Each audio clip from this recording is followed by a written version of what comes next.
আপনারা যেখান থেকে দেশ রূপান্তরের সঙ্গে যুক্ত রয়েছেন সবাইকে স্বাগত। আমরা আপনাদেরকে জানিয়ে রাখতে চাই, আজ রাজধানী সহ দেশের বিভিন্ন স্থানেই হঠাৎ করে ভূমিকম্প আঘাত নিয়ে এসেছে। সেই আঘাতেই রাজধানীর বিভিন্ন স্থানেই পুরাতন ভবনের ফাটল দেখা দিয়েছে। আমরা আপনাদেরকে জানিয়ে রাখতে চাই, এই ভূমিকম্পের আঘাতে রাজধানীর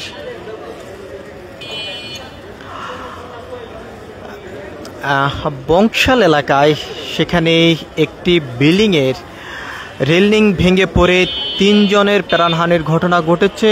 বেশ কয়েকজন আহত হয়েছেন এবং মিটপুট যে হাসপাতালটি রয়েছে সেখানে এখন পর্যন্ত মোট ২৩ জনকে হাসপাতালে নিয়ে আসা হয়েছে। তার ভিতরেই ২০ জন আহত অবস্থায় রয়েছেন এবং ৩ জন নিহত হয়েছেন, এমনটি এখান থেকে জানানো হয়েছে।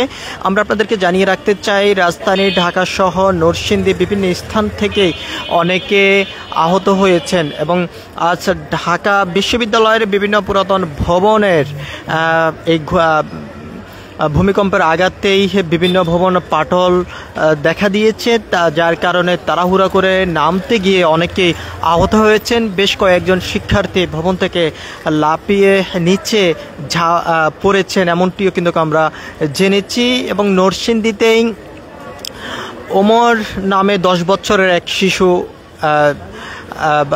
বাসার যেই ব্যালকনি রয়েছে সেখান থেকে পড়ে গিয়ে নিহত হয়েছেন।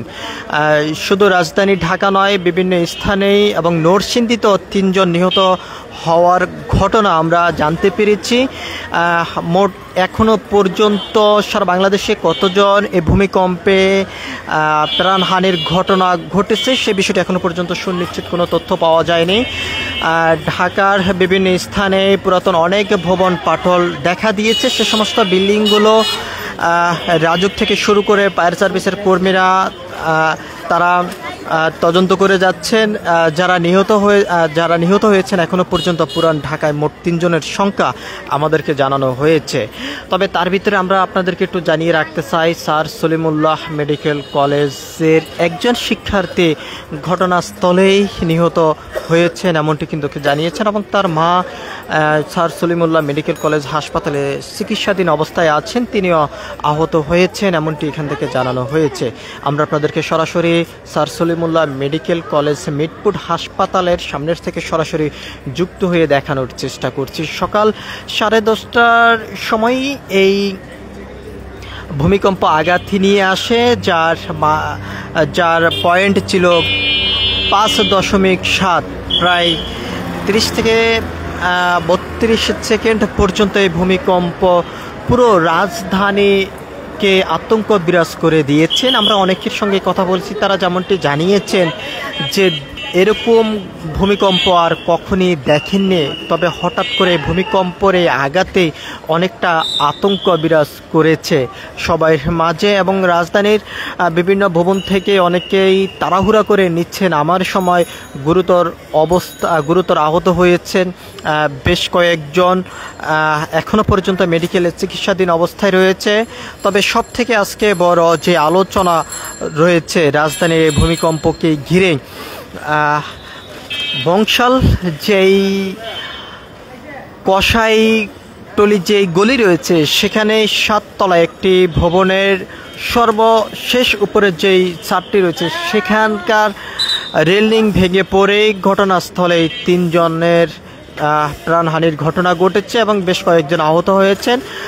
তাদেরকে স্যার সলিমুল্লাহ মেডিকেল কলেজে নিয়ে আসা হয়েছে। এখান থেকে চিকিৎসকরা যেমনটি জানিয়েছেন মোট 23 জনকে আনা হয়েছে, তার ভিতরে 3 জনকে মৃত ঘোষণা করেছেন।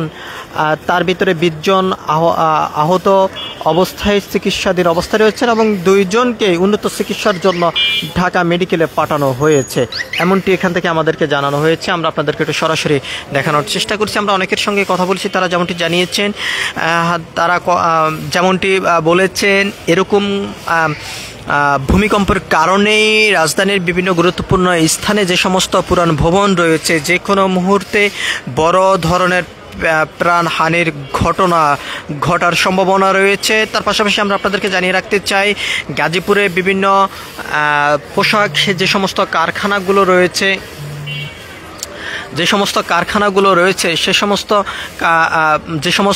কারখানাগুলো রয়েছে, পুরান যে সমস্ত ভবন রয়েছে সে সমস্ত ভবন অনির্দিষ্টকালের জন্য ছুটি দেওয়া হয়েছে। সে সময় তাড়াহুড়া করে শ্রমিকরা নিচে নামার সময় অনেকেই গুরুতর আহত হয়েছেন, তার ভিতরে বেশ কয়েকজনের অবস্থা আশঙ্কাজনক বলে জানা গেছে। আমরা আপনাদেরকে আরও একটি বিষয় জানিয়ে রাখতে চাই, রাজধানী ঢাকা সহ নরসিংদী এর পাশাপাশি বিভিন্ন জেলা এই ভূমিকম্প আঘাত নিয়ে এসেছে। পার্শ্ববর্তী যে দেশ রয়েছে ভারতের কলকাতায় এই ভূমিকম্প আঘাত নিয়ে এসেছে এবং পাকিস্তানও এই ভূমিকম্প আজকে আঘাত নিয়ে এসেছে বলে আমরা জানতে পেরেছি। তবে আবহাওয়া অধিদপ্তরের পক্ষ থেকে যেমনটি জানানো হয়েছে, ভূমিকম্পর আঘাতের পরিমাণ ছিল 5.7। আমরা আপনাদেরকে জানিয়ে রাখতে চাই, রাজধানীর বংশাল এলাকা অর্থাৎ যে পুরান ঢাকা, এই পুরান ঢাকার যে কসাই টিকাটুলির যেই গলিটি রয়েছে সেই গলিতে 7 নম্বর একটি ভবনের রেলিং ভেঙে পড়ে 3 জনের প্রাণহানির ঘটনা ঘটেছে, বেশ কয়েকজন আহত হয়েছেন। মোট সর্বশেষ স্যার সলিমুল্লাহ মেডিকেল কলেজে মোট 23 জনকেই আহত অবস্থায় নিয়ে আসা হয়েছে, তার ভিতরে 3 জনকেই মৃত ঘোষণা করেছেন চিকিৎসক। 20 জনের ভিতরেই কয়েকজনকে প্রাথমিক চিকিৎসা দিয়ে তাদেরকে বাড়িতে পাঠানো হয়েছে এবং বেশ কয়েকজনকে এখনও পর্যন্ত চিকিৎসাধীন অবস্থায় রাখা হয়েছে। আশঙ্কাজনক 2 জন, তার ভিতরে 2 জনকে ঢাকা মেডিকেলে পাঠানো হয়েছে। এই ছিল এখনকার মতন আমার কাছে sir Salimullah medical college Mitford হাসপাতাল থেকে আমার কাছে সর্বশেষ। পরবর্তী আপডেট পেতে সবাই দেশ রূপান্তরের সঙ্গে থাকুন। ধন্যবাদ সবাইকে।